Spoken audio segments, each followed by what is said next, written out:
এই ড্রাগন আমাদের দেশি ফল নয়, এটা চীন থেকে আমদানি করা। এবং অদ্ভুত যে বিষয়টা রয়েছে, এই ফলে এই গাছের কোনো পাতা নেই, কোনো ডালপালা নেই। রসালো যে কাণ্ড, সেই কাণ্ড থেকেই ফল হয় এবং খুব সুমিষ্ট ফল। বিশেষ করে এটা একটা ঔষধি ফলও বটে। আপনারা চাইলে বাড়ির উঠানেও একটা দুটো ড্রাগন গাছ লাগাতে পারেন। এই ড্রাগন গাছের বিশেষ বৈশিষ্ট্য হচ্ছে সহজে এই ড্রাগন গাছ মরে না এবং অসুখ বিসুখ নেই বললেই চলে।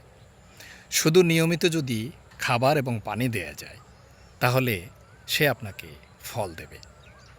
খাবার, গোবর সার এবং 3 ধরনের জৈব সার মিলিয়ে 15 দিন পর পর গোবর সার, 15 দিন পর জৈব সার দিলে এবং নিয়মিত পানি দিলে সে আপনাকে বছরের পর বছর ফল দেবে। এবং আরও অদ্ভুত বিষয়, ড্রাগন থেকে চারা সংগ্রহ খুবই সহজ। এই যে দেখুন ছোট ছোট যে কাণ্ড, এই কাণ্ড যদি আমরা এখান থেকে কেটে দেই এটা এবং লাগিয়ে দেই, এই কাণ্ডটা থেকেই আবার গাছ হবে। এবং কোনো একটা কাণ্ড সাধারণত চারা হতে মিস করে না।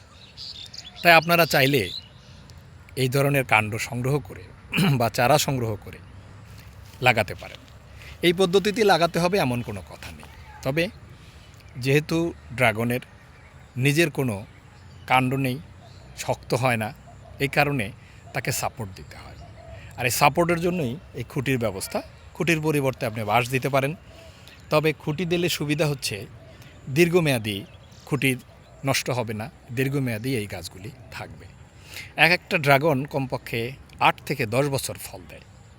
আমরা এই তথ্যগুলি অনেকেই জানি, আবার অনেকে জানি না। যারা জানি না তাদের জন্যই তথ্য, আর যারা জানি আমার তথ্যে যদি কোনো ভুল থাকে কমেন্ট করে অবশ্যই আমাকে সংশোধন করে দেবেন। আমরা এই ড্রাগনটি লাগিয়েছি 2 বছর, অর্থাৎ 2 বছর হয়নি, 1.5 বছরের মতো। তাতে আমরা 2 বার ফলন পেয়েছি। এবার মে জুন মাসেই প্রথম ফলন আসা আবার শুরু করবে, ফুল আসবে, তারপরে ফল। তবে যত্ন না নেওয়া হলে কখনোই ফুল ফল আসবে না। ড্রাগন খুব নাজুক শ্রেণীর একটা গাছ, তাকে যত্ন না নিলে সেও আপনাকে তার ফল দেবে না। তাই যে কোনো ফসলই আসলে পরিশ্রম এবং যত্ন ছাড়া কখনো পাওয়া যায় না। সবাই খুব ভালো থাকবেন। ফুল আসলে আবার দেখাবো, আর যদি এর মধ্যে অন্য কোনো আপডেট থাকে তাও দেখাবো। এখন ড্রাগনের পরিচর্যা চলছে, সেই সাথে খাবারও দেওয়া হবে এবং নিয়মিত খাবার দেওয়া হবে। সবাই ভালো থাকবেন, ধন্যবাদ।